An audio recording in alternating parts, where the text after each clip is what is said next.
morning, everybody. My name is Mbamshibi Samson. As you all know, I'm still the lead tutor taking this Csc204.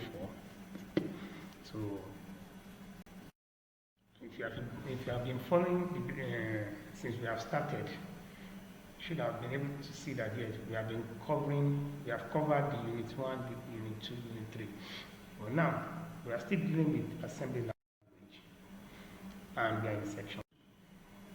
The objective of the course still remains the same thing. The study section still remains the same thing. But the outcome of this section too, what we expect the student at the end of this lecture, we expect our student to be able to explain the syntax of assembly language and to be able to mention the disadvantages of assembly language, and at the same time to be able to explain the basic elements of assembly language. So each personal computer has a microprocessor, and this we have been able to mention it to you people that yes, for every system needs a processor, because the processor in the system is like the brain in the human body. So each personal computer, each single computer, be it laptop, phone, workstations, palm top, that system must have one or more microprocessor that manages the computer's arithmetical, logical, and control activities. Each family of processor has its own set of instructions for handling various operations, such as getting inputs from the keyboard, displaying the information to your screen or your monitor or your TFT, and performing various other jobs. This set of instructions are called machine language. A processor understands only machine language. We have said this times and number that the only thing computer understands, which the processor understands, is binary, which is yes or no, or 1 or 0. However, machine language is too obscure and complex for using in a software development, because it is prone to error. When you are writing a code, when you are writing a machine language 0 and 1, 0 and 1 to interpret a particular instruction operations, you can easily run into errors. That is why it's so complex for using a software development. So the low-level language that is now built up to communicate with machine language is called assembly language. It's designed for a specific family of processors that represent various instructions in symbolic code and more understandable form. What they were trying to tell us in that environment is that assembly language cannot be they are not transferable. They cannot be moved into another set of computer. So they only work. The assembly language that is going to work with your laptop is not going to be the same in another person's system. So, like I said,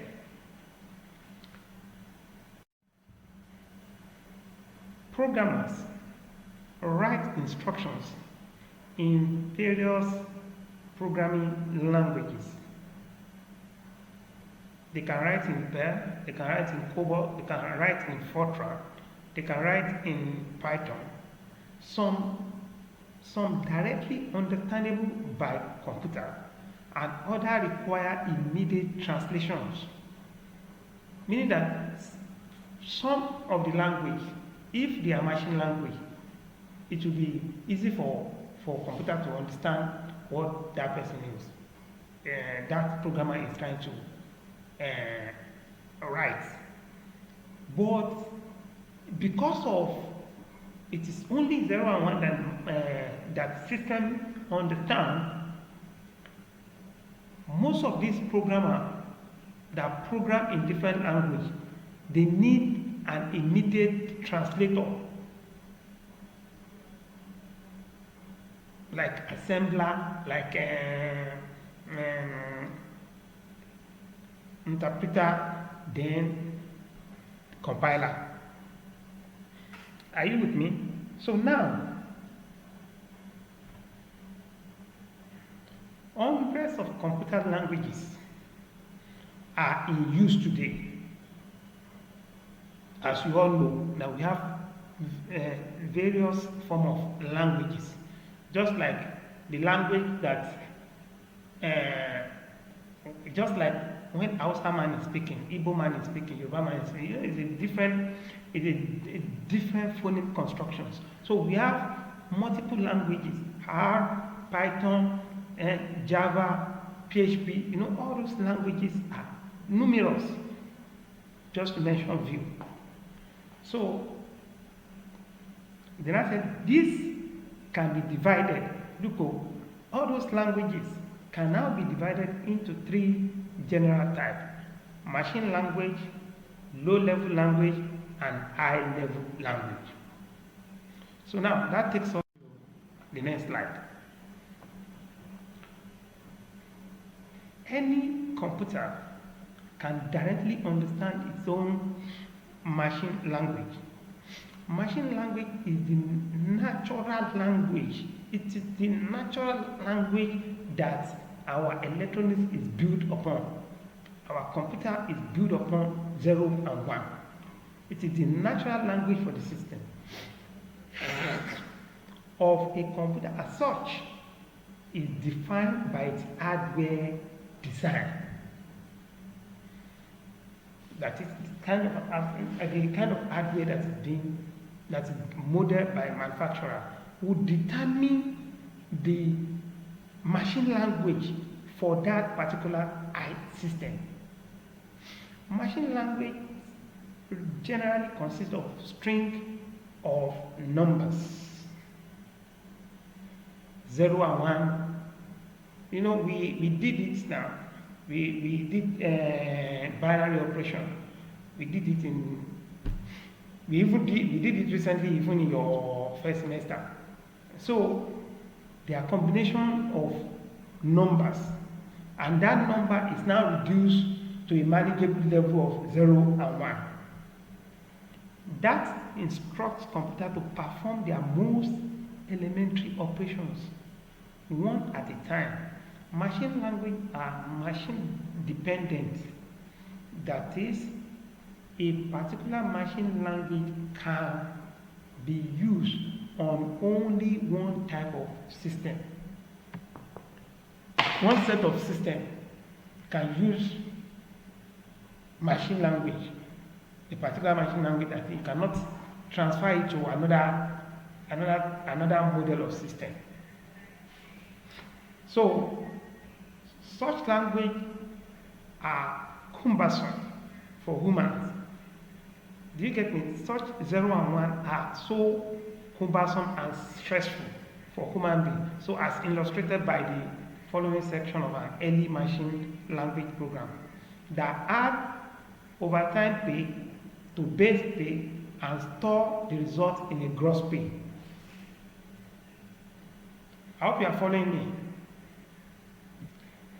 So we show you the example of numbers, how combination of this number is. So this number, the way they are combined here, it will not be transposed into 0 and 1, so that the computer can understand the language that the programmer is trying to pass across.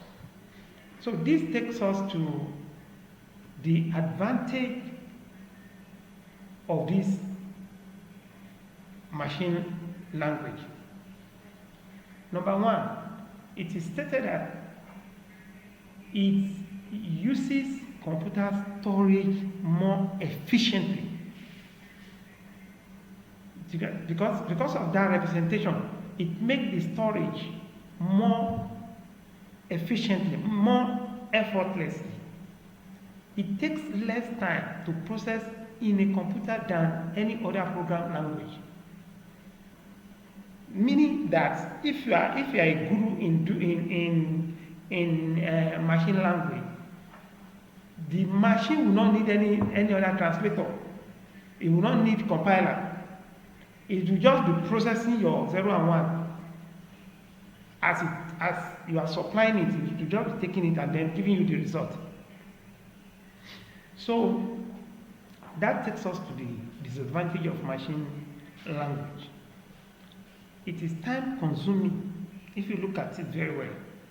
Before you can put 0 and 1 together, it is very time consuming, and it is very tedious too to write. Very tedious, because you have to pay 100% attention, because anytime you miss 1 0 or 1, the output will be different. You need to go back again and start doing computation again, which is one of the disadvantages of machine language. And it is, I said it is subject to human errors, because anything mathematical, definitely human beings are capable of making errors. Even if you are a genius, you're still capable of making errors. So it is also expensive in programming preparation and debugging stage. Debugging stage is even one of the most complex stages when you are doing 0 and 1. For those manufacturers who manufacture computer components, they have gadgets to guide them towards writing a complex machine language without making errors, without having to debug and over debug before you complete the language. So with this takes us to low-level language. We have left machine language now. So machine language were simply too slow and tedious for most programmers. They have mentioned it in their advantage there, in the disadvantage there. So instead of using strings of numbers that computer could directly understand, programmers began using English like abbreviations to represent elementary operations. These abbreviations for this basis of low-level language. In low-level language, instructions are coded using mnemonic, e.g. div. This is div. It means division. Do you understand me? And assembly language are low-level language because the program use English and numbers and symbols to write program, to carry out their instruction for computer. So, and they have given us several examples here. Div, add, add is addition, sgb, subtraction, move is moved, moving, that is jumping from one line to another.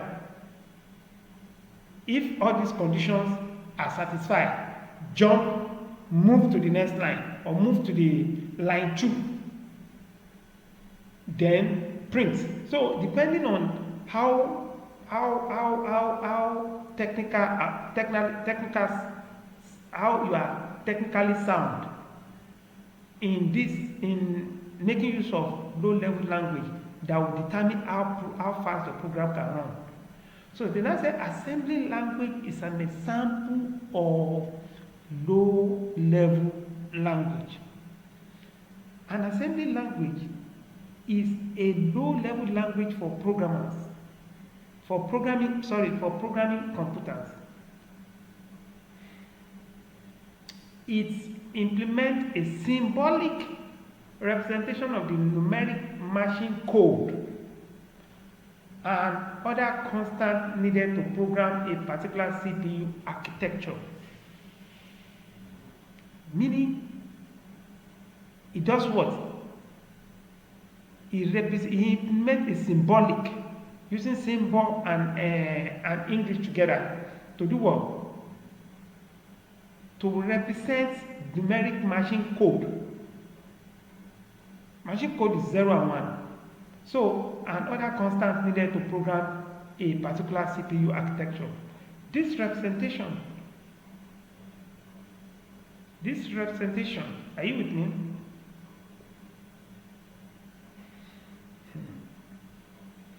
This representation is usually defined by the hardware manufacturers and is based on abbreviations called mnemonic that help the programmers remember individual instruction, register, etc. etc. I hope gross pay, load base pay, then add overtime, then store gross pay. So you can see that in doing this, it makes it a lot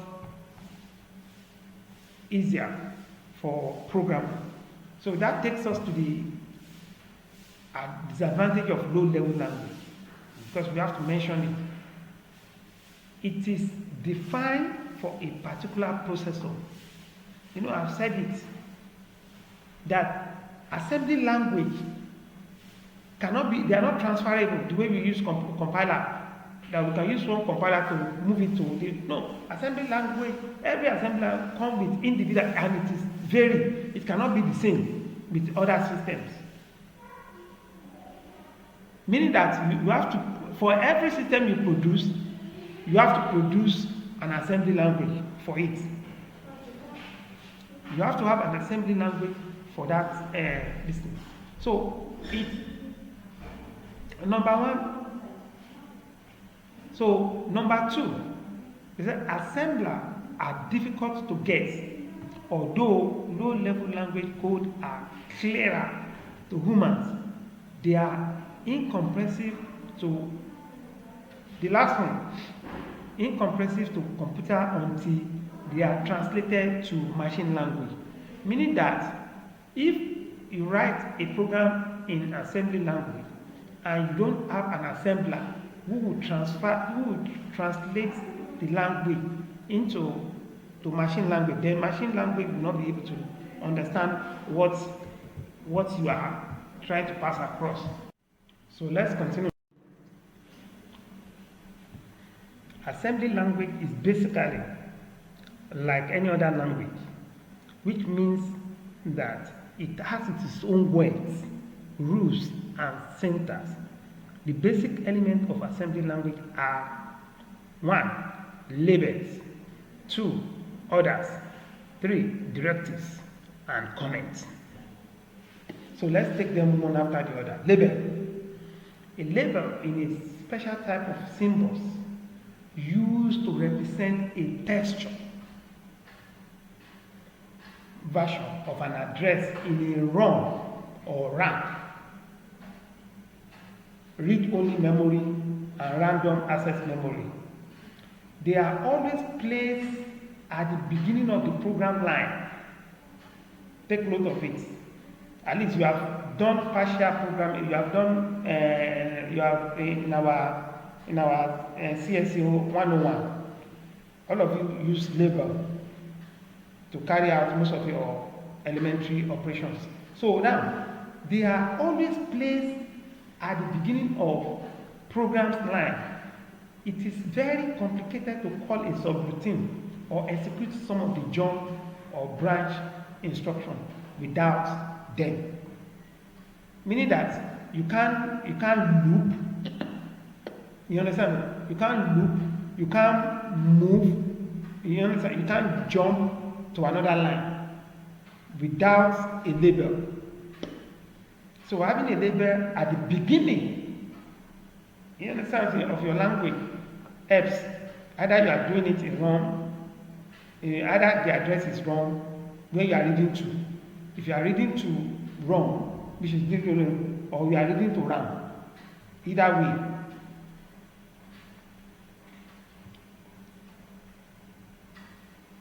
So that takes us to further explanation. A symbol label with some easily recognizable name should be written at the beginning of a program line from which a subroutine starts or where jump should be executed.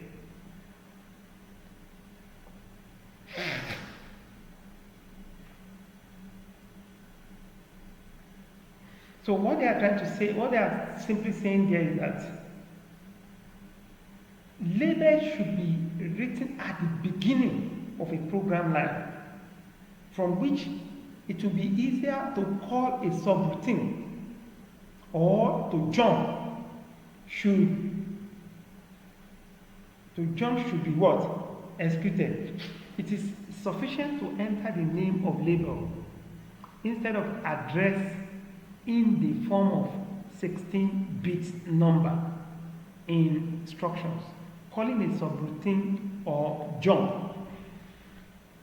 During the process of compiling, the assembler automatically replaces such symbol with appropriate address. So when it is time to compile and interpret the language to the machine language, what it does there in that environment is what? It replaces such symbol with what? With an appropriate address, with an appropriate 011. So directives. This is another one.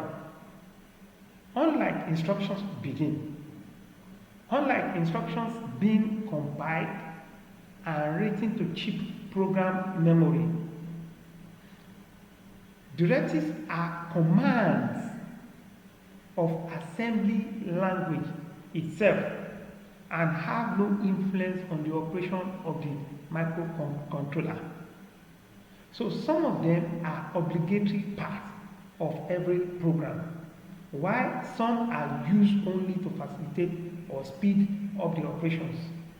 Directives are written in column reserved for instructions. There is a rule allowing only one directive per program.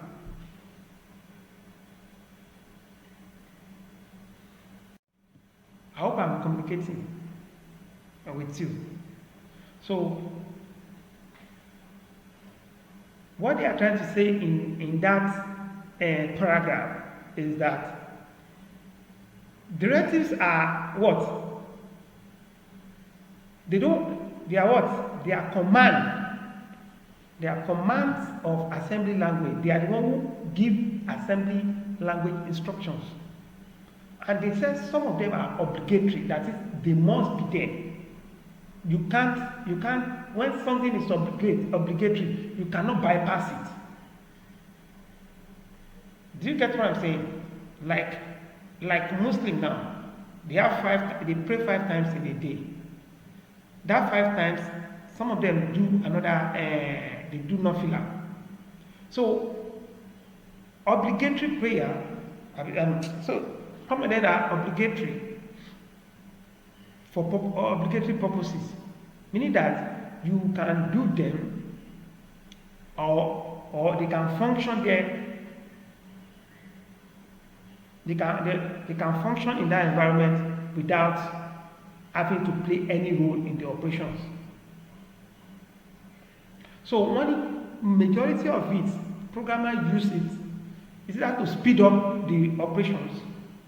You understand what I'm saying? To ensure that yes, the results comes out as fast as it could be.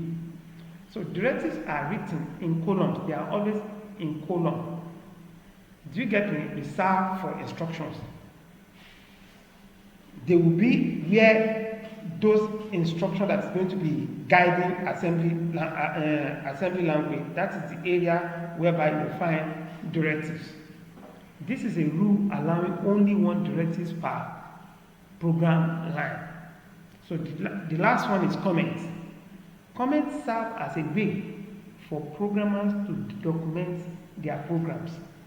Comment can be specified on a single line, beginning with a semicolon until the end of the line. Do you understand what they are trying to say there? Let me take it again. The second comment serves as what? As a way for programmers to document their program, in a way to be able to keep what they do in this line. If we put column there, so that when another programmer comes, he will see the comment. He will be able to understand that this is what this person do here, or this is what this combination of symbols. This is the role. This is their function. So once they see it, they can easily what? Improve on that program or add additional spices to it, depending on the challenges that such program is giving them for operations. So they now said comment can be specified on a single line, beginning with a semicolon until the end of the line. STC, here, this is an example. STC, semicolon, set the carry flag. That's what it means. Set the carry. So in a block beginning with directives comments and a user specified symbol which also end the comment. See, if you put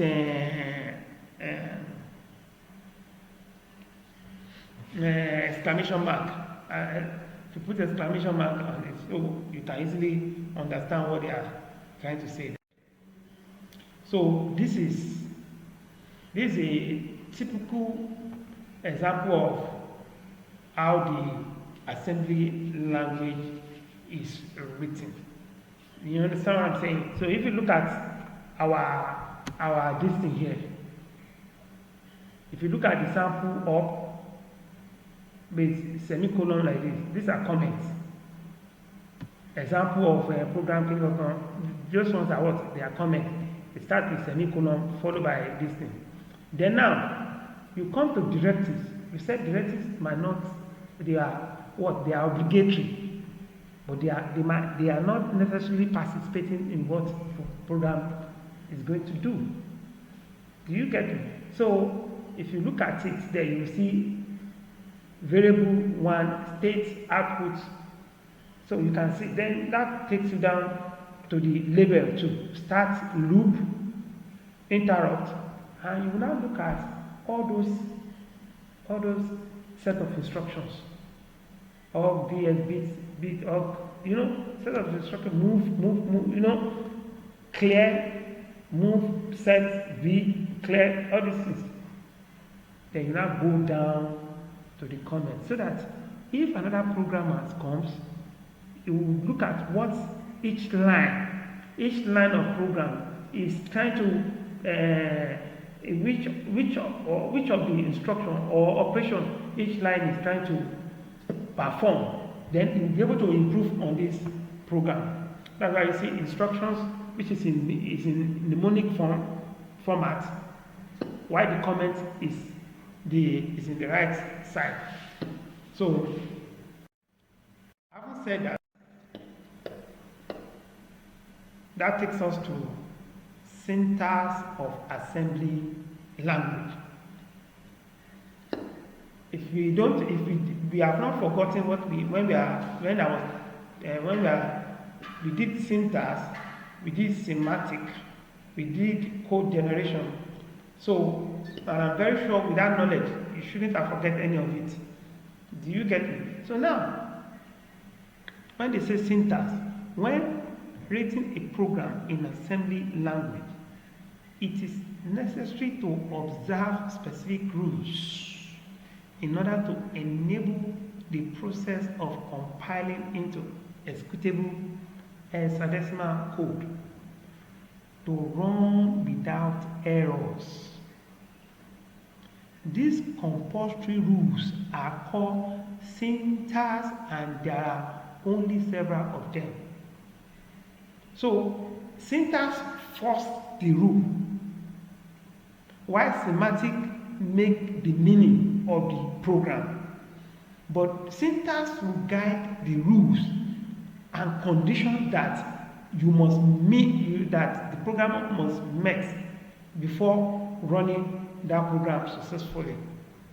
While the semantic now give the meaning, what this person, even after you have passed through, does what you are trying to write, does it make any sense?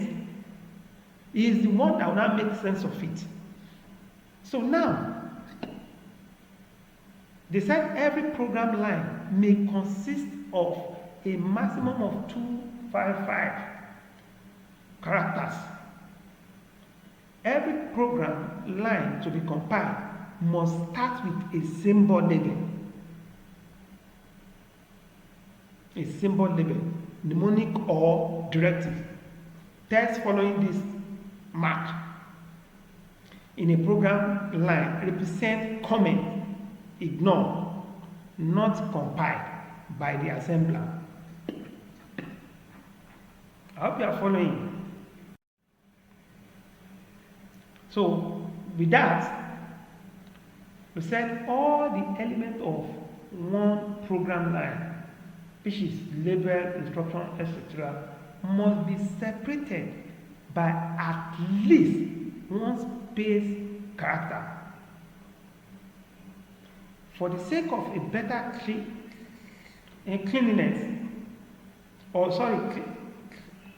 clearness, a push button tap on a keyboard is commonly used instead of it, so that it is easy to delineate or to understand columns with label or directives, etc. in a program. What they are simply saying in that small paragraph is that all the elements of program,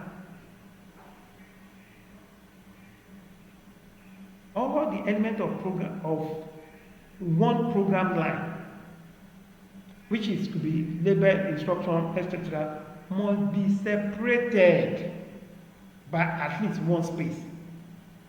That is, you must put a space bar, one space must be separated at least one space character. For the sake of what? A better clearness. A push button tab is here, it's on your keyboard. So it's commonly used instead of it, so that it is easy to delineate columns with labels, directives, etc. in a programming context. This takes us to concluding part of this course, where we say we expected the student to have at least understand the difference between machine language and assembly language, and what the pattern English assembly language is written in mnemonic form, whereby it combines English with symbols to carry out instructions. Then the same thing goes to the summary of everything, that this particular unit that describes the machine language, and low-level language and high-level language, which is object-oriented. This unit has also pointed out assembly language as an example of low-level language, which also brings us to the point that assembly language cannot be one assembly language of a system might not be compatible. It's not compatible with another system. So that is just it about these units. So you just take a look at slide take a look at this slide, listen to this lecture over and over again, then you will be able to at least attempt the questions that is going to come along with it. So thank you very much for listening. We are still going to meet again